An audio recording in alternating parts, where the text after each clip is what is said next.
이것이 내가 가지고 있는 파워 안에서 가장 큰 파워를 셔틀콕에 전달하는 과학적인 원리가 담긴 스윙 방법이에요.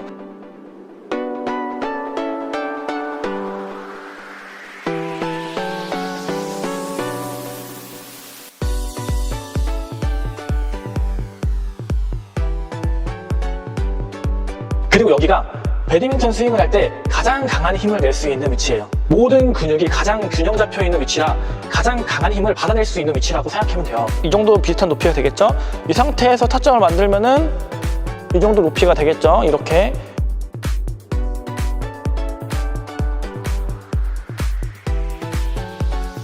그리고 몸을 다시 펴면은 어떤가요? 오른팔이 스윙을 할 때 왼팔이 반대되는 회전을 만들어서 이 몸의 회전의 균형점을 잡아줘야 되는 것이죠. 골반은 계속 회전을 해서 움직이려고 하고 가슴은 멈춰 있으려고 합니다. 골반은 움직이려고 가슴은 멈춰 있으려고 하기 때문에 이 몸의 코어, 우리 몸의 코어에는 골반 회전으로 만들어진 운동 에너지가 축적이 되는 거예요. 그리고 이 코어 근육에 꼬임이 발생됩니다. 그 다음 가슴이 회전을 하면서 골반에서 만들어진 축적된 에너지와 근육 꼬임이 풀리면서 더 큰 회전량을 만들어낼 수 있게 되는 거죠.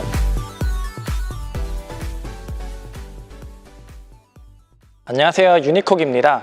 여러분, 유튜브에 스매싱 강해지는 방법에 대한 수많은 영상들이 있죠. 그만큼 정말 많은 분들이 스매싱을 강하게 때리고 싶어 하시는데, 오늘 영상은 내가 스매싱이 약해서 고민이거나 혹은 내가 스매싱을 더 강하게 때리고 싶어 하는 사람들이 분명히 좋아할 만한 그런 영상입니다. 아마 유튜브에 있는 여러 스매싱 관련된 영상들 중에서 여러분들 손에 꼽을 만큼 여러분들에게 특히 스매싱 강해지는데 큰 도움을 줄 거라고 저는 추측을 넘어서 확신을 합니다.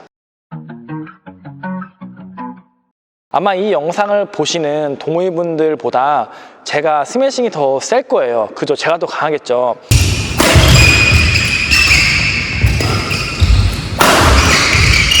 근데 혹시 이런 생각 해보신 적 있으세요?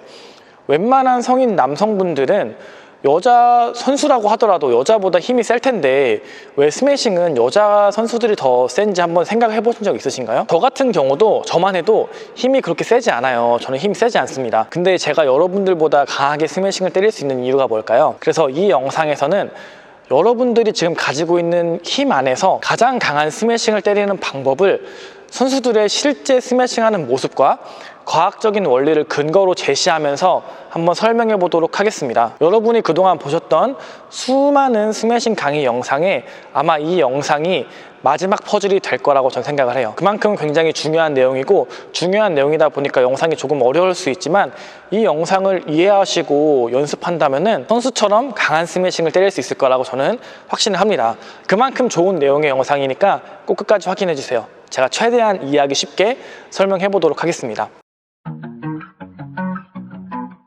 자, 오늘 영상은 몸의 회전, 그리고 왼팔의 사용법, 가장 강한 스매싱을 위한 정확한 타점, 이 세 가지로 나눠서 설명을 드려보도록 하겠습니다. 자, 첫 번째, 몸의 회전입니다. 스매싱에 관심이 있어서 유튜브 영상에 스매싱을 찾아보신 분들은 다 아실 거예요. 몸의 회전을 해야지 스매싱이 강해진다는 것은 정말 많은 영상이 있습니다. 그렇게 설명한 영상이 많죠. 근데 여기서 중요한 게 무엇이냐면 많은 분들이 이 골반의 회전과 몸의 회전, 즉 이 가슴의 회전을 같은 결로 오해해서 함께 회전해서 이렇게 연습하시는 분들이 있습니다.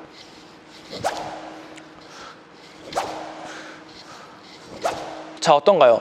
겉으로 보기에는 뭐가 문제인지 모르겠죠. 근데 이렇게 이 골반의 회전, 즉 하체의 회전과 몸의 회전이 동시에 회전하는 것이 아니라 골반이 먼저 회전을 한 다음에 그 다음 가슴이 회전을 해야 돼요. 그 이유는 바로 관성 때문입니다.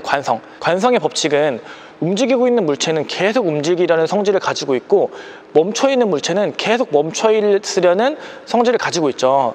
만약 이 골반의 회전과 가슴 회전이 같은 결에서 나온다면 운동 에너지가 그냥 같이 이동을 하는 거예요. 근데 이 골반에서 먼저 회전을 만들고 나서 그 다음 가슴이 회전을 하면은 골반은 계속 회전을 해서 움직이려고 하고 가슴은 멈춰 있으려고 합니다. 골반은 움직이려고 하고 가슴은 멈춰 있으려고 하기 때문에 이 몸의 코어, 우리 몸의 코어에는 골반 회전으로 만들어진 운동 에너지가 축적이 되는 거예요. 그리고 이 코어 근육에 꼬임이 발생됩니다. 그 다음 가슴이 회전을 하면서 골반에서 만들어진 축적된 에너지와 근육 꼬임이 풀리면서 더 큰 회전량을 만들어낼 수 있게 되는 거죠.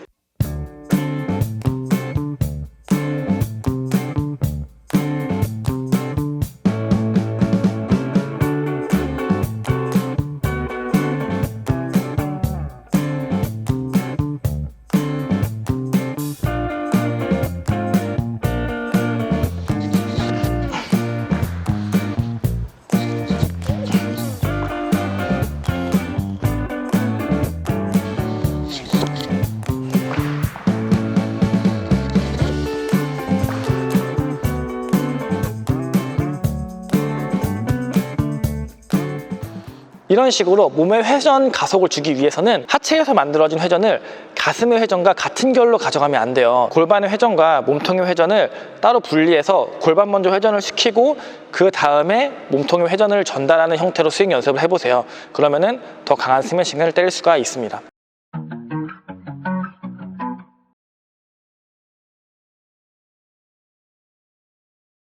자, 다음은 왼팔의 사용법인데요. 앞에서 설명드린 것처럼 이 골반 회전으로 만든 운동 에너지를 상체가 받았을 때 이 왼팔의 역할이 정말 생각보다 훨씬 중요해요. 왜 중요한지 이번에도 제가 선수들의 슬로우 모션 영상을 보면서 설명을 드려보도록 하겠습니다.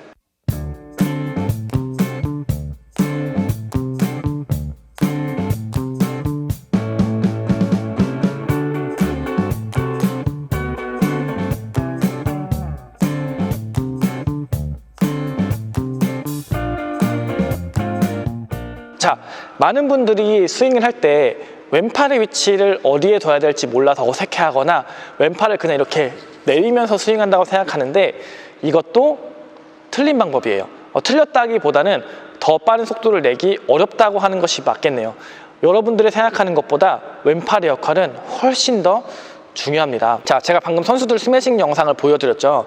선수들 스매싱 영상을 잘 보시면 왼팔과 오른팔이 동시에 이렇게 회전을 만들어내는 것이 아니라 왼팔이 먼저 이미 회전을 만들고 이렇게 들어올 때 오른팔 스윙이 시작이 됩니다. 자, 제가 선수들의 스매싱 영상을 다시 보여드릴 테니까 왼팔이 어떻게 작용하는지를 한번 유심히 봐주세요.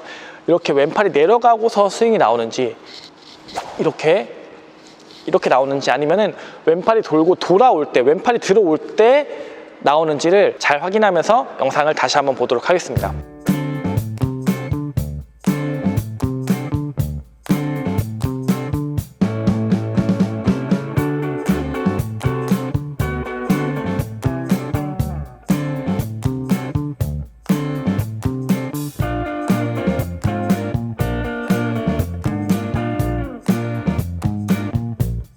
자, 어떤가요? 공이 타고 하는 순간에는 왼팔이 내 몸 안에 들어와 있는 이런 형태를 그리는 것을 볼 수 있을 거예요. 이것을 확인하셨나요? 자, 이것은 왜 그러냐면 바로 작용, 반작용의 법칙 때문에 발생되는 현상입니다. 작용, 반작용 법칙은 다들 아실 거예요. 어떤 물체에 힘을 가하면 그 반대 방향으로 같은 힘을 작용하게 하는 것이 작용, 반작용의 법칙이죠.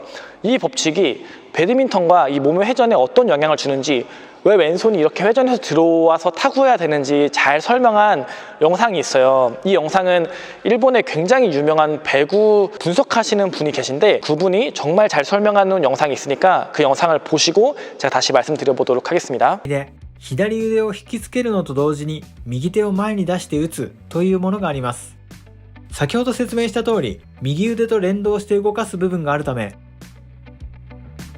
このように左腕を引きつけるのと同時に右腕で打つと考えてしまいがちですが、これは違います。連動させるのは右手の手のひらが後ろにあるここまでであり、手のひらを前に持ってくるこの辺りからは左腕もやや前に動かすようにします。なぜそうする必要があるのでしょうか。これについてはくるくる回る回転ボードを使って説明します。例えばこの上に立ち右腕をスイングすると体幹は右に回ってしまいます。これは作用反作用の法則という現象による動きです。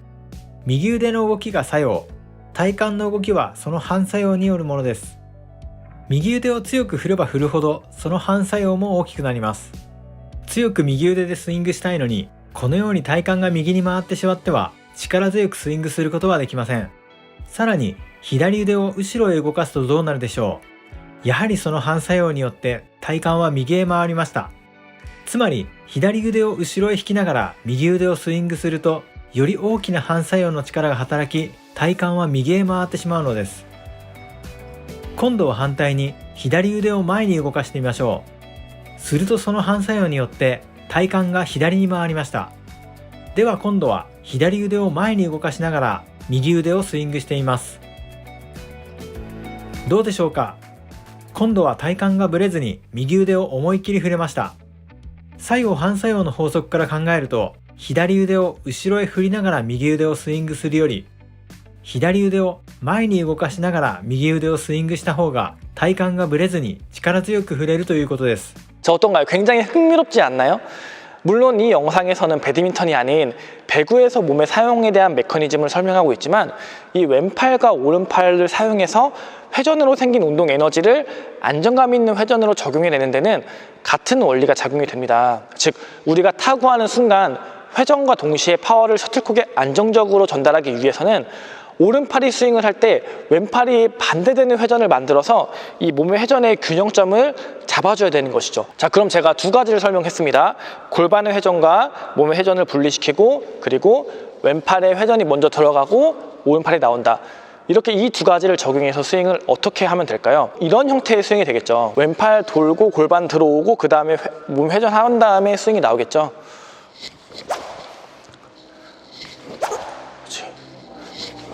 그래서 그동안 만약에 이렇게 스윙하셨던 분이 계시다면은 이렇게 스윙하는 것이 아니라 하체 회전과 몸의 회전을 분리시키는 것과 왼팔을 사용하는 방법, 이것을 적용해서 스윙을 하신다면 내 라켓의 스윙이 훨씬 더 강해지는 것을 직접 느낄 수가 있을 거예요. 그래서 시간 되시면은 이 영상을 다 보시고 나서 한번 적용해서 스윙을 해보시기를 바랍니다. 그리고 이런 방법으로 왼팔의 회전을 만들고 왼팔의 회전이 안쪽으로 돌아올 때 스윙을 해주시면은 제가 설명한 회전으로 만든 운동 에너지를 안정적으로 셔틀콕에 전달하고 더 강한 파워를 낼 수 있게 됩니다. 그리고 이 왼팔에 정말 중요한 역할이 하나가 더 있는데, 이것은 그 다음 챕터 타점을 설명하면서 같이 이야기해 보도록 하겠습니다.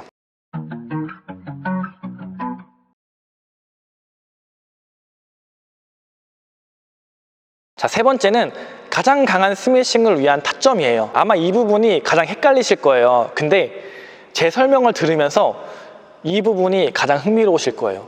이게 맞나 싶을 정도로 흥미로울 건데, 제가 이게 왜 맞는지 제가 하나하나 말씀드려 보도록 하겠습니다. 자, 먼저 우리가 최적의 타점을 이해하기 위해서는 회전근개라는 근육에 대해서 설명을 해야 돼요. 근데 뭐 근육 나오면 되게 복잡해지거든요. 복잡하니까 제가 최대한 간단하게 설명해 보도록 하겠습니다. 자, 회전근개에는 이렇게 팔을 올리는 역할을 하는 극상근이라는 근육과 여기서 외회전을 만드는 극하근, 소원근, 그리고 이렇게 내회전을 그릴 때 사용되는 견갑하근이라는 근육이 있습니다. 이렇게 회전근개 같은 경우는 어깨가 다양한 각도로 움직일 때 어깨에 있는 다른 근육과 함께 어깨를 안정화시키는 역할을 해요. 이 회전근개라는 근육이. 근데 자, 이때 팔을 이렇게 위로 하면은 이 회전근개 아래쪽에 있는 근육이 긴장을 하고 이쪽 위쪽에 있는 근육은 이완이 되겠죠. 그리고 반대로 팔을 이렇게 내리면은 위쪽에 있는 근육은 늘어나면서 긴장을 하고 아래쪽이 이완이 됩니다. 그리고 팔을 이렇게 앞으로 보내면은 이 뒤쪽 근육이 긴장을 하고 앞쪽이 이완을 하고, 반대로 이렇게 뒤쪽으로 나가면 앞쪽 근육이 긴장되고 뒤쪽 근육이 이완이 되겠죠. 이것이 어깨 근육이 움직이는 메커니즘이에요. 한쪽으로 움직이면은 움직인 반대쪽에 있는 근육이 늘어나고 안쪽에 있는 근육이 이완되고, 반대로 가면은 여기가 늘어나고 이완되고, 이것이 메커니즘인데, 이 어깨의 회전근개가 긴장되고 이완되고 하는 데 있어서 가장 최적의 균형점은 바로 이곳입니다. 이곳. 그리고 여기가 배드민턴 스윙을 할 때 가장 강한 힘을 낼 수 있는 위치예요. 생각보다 훨씬 아래에 있죠. 자, 여러분들이 알고 있는 1시 방향 그리고 12시 방향보다 훨씬 더 아래에 있습니다. 뭐야, 뭔가 이상한데? 그렇다고 해도 너무 낮은데? 실제 선수들도 저기서 친다고 라고 생각하시는 분들을 위해서 제가 다시 한번 선수분들의 슬로우 모션 영상을 보여드리도록 하겠습니다. 자, 영상을 보실 때 뭐를 집중적으로 보냐? 선수들의 오른쪽 어깨와 왼쪽 어깨의 높이를 잘 유심히 봐주세요. 어깨의 높이를 보면서 영상 보도록 하겠습니다.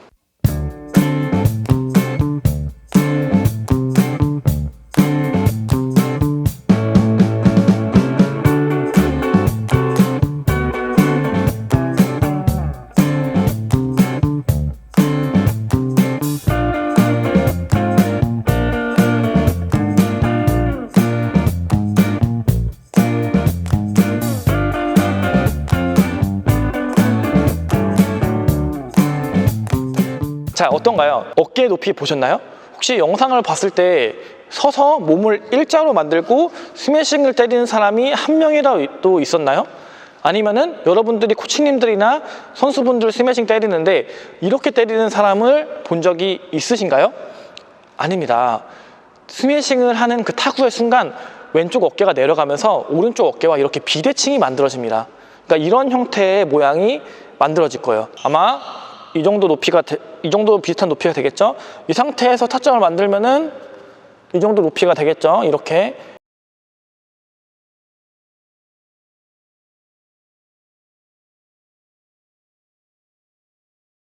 여기서 팔을 펴고서 이러면은 위가 되죠? 어깨 높이 이 정도. 그리고 몸을 다시 펴면은 어떤가요? 제가 아까 말한 타점과 거의 동일하죠. 이 포지션이 제가 방금 말씀드린 모든 근육이 가장 균형 잡혀 있는 위치라 가장 강한 힘을 받아낼 수 있는 위치라고 생각하면 돼요. 이 타점을 정확하게 잡는 방법을 알려드릴게요. 자, 내 손을 뒤통수로 갖다 댑니다. 뒤통수, 그냥 편하게 내 뒤통수에 갖다 대는 거예요. 이렇게. 그 다음에 그냥 팔을 펴보세요. 이것이 바로 내 타점이라 생각하시면 돼요. 다시 뒤통수, 헤드 뒤통수에서 폈을 때 여기가 내 오버헤드 스트로크의 타점입니다. 셔틀콕을 강하게 한번 던져보세요. 귀 옆에 붙여서 던지는 것과 제가 방금 말씀드린 위치에서 던지는 것, 어떤 것이 더 멀리 가는지 직접 해보시면 아실 것 같아요. 그래서 우리는 타구하는 순간 이렇게 일자로 몸을 만드는 것이 아니라 몸을 이렇게 틉니다. 그렇기 때문에 일자로가 되면은 여기 옆에서 맞겠죠. 근데 여기서 맞추죠. 그 다음에 몸을 피면은 아까 말한 여기 뒤통수에서 이렇게 스매싱이 나오게 되는 거예요. 그래서 우리가 갖고 있는 타점은 여기 위가 아니라 살짝 옆에 앞입니다. 여기 이렇게 몸을 기울이는 이유도 과학적인 원리로 이해를 할 수가 있는데요. 일단 회전 운동이잖아요. 원 운동을 하는 물체에서 원의 중심으로 작용하는 힘을 구심력이라고 합니다. 그리고 구심력과 같은 힘으로 반대 방향으로 작용하는 힘을 원심력이라고 하죠. 그래서 우리가 이렇게 던지다가 탁 놓으면은 원심력에 의해서 물체가 날아가죠. 근데 우리 팔과 라켓이 회전하면서 원심력이 작용을 해서 힘이 바깥으로 분산이 돼요. 그리고 이렇게 바깥으로 분산되는 힘을 잡아주기 위해서 몸을 반대 방향인 안쪽으로 잡아서 구심력을 만들어줍니다. 그리고 그 구심력을 만들어줌으로 인해서 분산되는 힘을 안쪽으로 잡아주는 역할이 만들어지는 거예요. 그렇게 되면은 힘이 분산되는 것이 아니라 힘이 더 모아지게 되면서 더 강한 힘을 사용할 수 있게 되는 거죠. 그리고 여기에서 왼팔의 중요한 역할은 왼팔을 들고서 그 다음에 이 왼쪽 어깨가 이렇게 내려가야 된다 했잖아요. 왼쪽 어깨 내릴 때 빠른 회전으로 인해서 왼쪽 어깨를 내려주기 위함입니다. 이런 상태에서 내리는 것보다 왼팔이 내려가면서 오른팔이 올라가는 형태가 훨씬 더 안정된 자세를 만들어주기 때문이에요. 그래서 왼팔은 몸의 기울기를 만들면서 작용 반작용의 법칙에 의한 회전의 안정화까지 만들어주는 역할을 하는 거죠. 굉장히 중요하죠. 이것도 만들어줘야, 이 몸의 오른팔이 올라갈 때 안정감도 줘야 되고, 그리고 작용 반작용으로 인해서 회전으로 인해서 생기는 그런 이탈되는 부분을 안정감까지 시켜줘야 되니까 왼손의 역할이 굉장히 중요합니다. 그래서 선수분들한테 왼손을 주머니에 넣고서 스매싱을 때리라고 하면은 스매싱 파워가 현저하게 약해집니다. 왜 약해지는지에 대해서는 이제 다시 설명하지 않아도 충분히 아시겠죠? 그만큼 몸의 회전을 만드는 데 있어서, 파워를 만드는 데 있어서 왼팔의 역할이 중요하다는 거예요. 자, 오늘 내용을 종합해서 보면 골반에서 맞는 회전과 가슴 회전의 시간차를 두고 왼팔이 먼저 회전을 하고 들어오면서 오른팔이 나가고, 그리고 왼쪽 어깨가 기울어지면서 스윙을 하면 됩니다.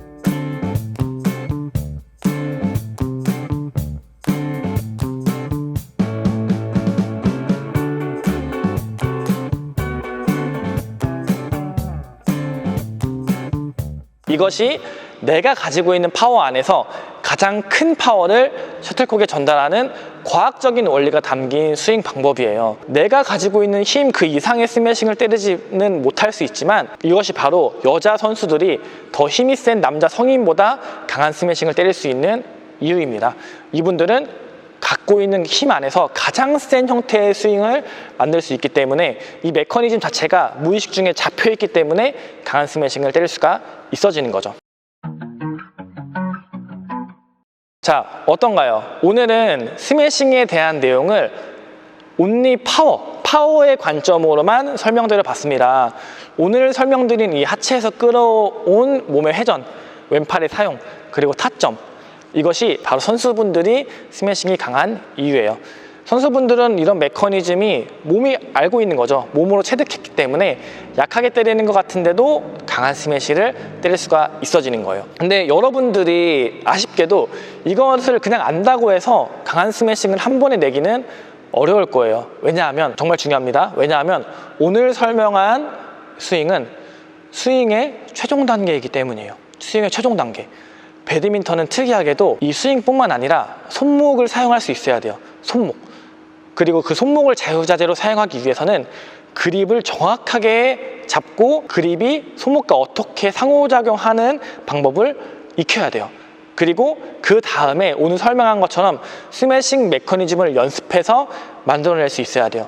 근데 그것을 만들어낼 수만 있다면 그립을 올바로 잡고 그립이 손목과 상호작용하는 것을 알고 손목을 사용하게 되면서 오늘 설명한 이 메커니즘대로 몸이 체득이 된다면 여러분들은 정말 큰 파워 있는 스매싱을 때릴 수가 있어지는 거죠. 그러면 여러분들은 그동안 겪었던 모든 시행착오를 극복하고 실력이 쭉쭉 향상이 될 수밖에 없는 겁니다. 그래서 오늘 설명한 내용은 100% 파워를 내는 원리의 관점에서 설명을 한 겁니다. 근데 저는 오늘 제가 알려드린 원리, 이 파워를 내는 원리와 그립과 손목의 상관관계에 대한 원리 중에서 한 가지를 고르라고 한다면 저는 망설임 없이 그립과 손목의 상관관계를 먼저 알려드릴 거예요. 왜냐하면은 이 그립과 손목의 상관관계를 다 알지 못하는 상태에서 이 원리를 아는 것은 크게 의미가 없기 때문이죠. 자, 그럼 여기까지 보신 분들은 그럼 그립과 손목은 어떻게 해야 되는 거예요? 라는 궁금증이 생길 거예요. 근데 이제 이 부분에 대해서는 한마디로 설명하기가 어려워지는 거예요. 오늘 설명한 내용도 영상을 편집해봐야 알겠지만 짧지는 않을 것 같아요. 아마 길게 나올 건데 그립과 손목의 상호작용하는 방법까지 설명하려면 훨씬 더 복잡하고 영상이 길어지는 거예요. 그래서 만약에 내가 이 스매싱뿐만 아니라 그 앞단의 모든 단계에 대한 고민을 해결하고 싶으시다면 고정 댓글에 링크가 있습니다. 아마 그 영상이 분명히 도움이 될 거예요. 자, 오늘 설명한 스윙은 스윙의 최종 단계라고 했습니다. 근데 스윙은 단계별로 만들어줘야 돼요. 물론 이걸 알려드리면 바로 하는 분들도 계시지만 내가 배드민턴을 열심히 레슨도 받고 하는데 실력이 제자리다. 아무리 유튜브를 보고 레슨을 받아도 실력이 늘지 않고 클리어가 밀린다 하시는 분들은 스윙을 단계별로 나눠서 연습을 해야 돼요. 그리고 오늘 설명한 단계는 그 단계에서 가장 마지막 단계이고 저는 그 앞단의 모든 단계를 하나씩 이론화해서 설명해 놓은 것을 온라인 강의로 만들었습니다. 많은 분들이 배드민턴은 몸으로 익히는 거라고 하는데 물론 저는 그것에 동의해요. 맞는 말이긴 하지만 오늘 제가 알려드린 것처럼 원리를 알고 배드민턴을 배우면 시행착오를 줄일 수 있기 때문에 훨씬 더 빠르게 몸이 체득하게 되는 거예요. 자, 여러분들 배드민턴을 잘하고 싶으신가요? 실력이 계속 늘지 않아서 고민이신가요? 이 스매시 원리와 함께 그 앞단의 모든 과정이 궁금하시다면 고정 댓글 링크를 통해서 들어와 보세요. 그 영상에는 제가 실력이 늘지 않은 사람들이 왜 늘지 않는지, 그런 실력이 늘지 않는 사람들을 위한 강의에 대한 설명이 있으니까 고정 댓글 링크로 들어와서 확인해 보시면 될 것 같습니다. 그리고 앞으로 유니콕TV에서는 우리 실력이 제자리라서 고민하시는 분들을 위해서 오늘 같은 이런 원리와 과학적인 근거에 의해서 실력이 느는 방법을 조금씩 여러분들과 공유해 보려고 합니다. 그리고 이미 많은 영상을 통해서 제가 하나씩 공유를 했고요. 그래서 정말 잘하고 싶다 하시는 분들은 유니콕TV를 구독하시면 실력이 늘 수 있을 거예요. 그럼 오늘도 영상 봐주셔서 감사합니다. 좋은 하루 되세요.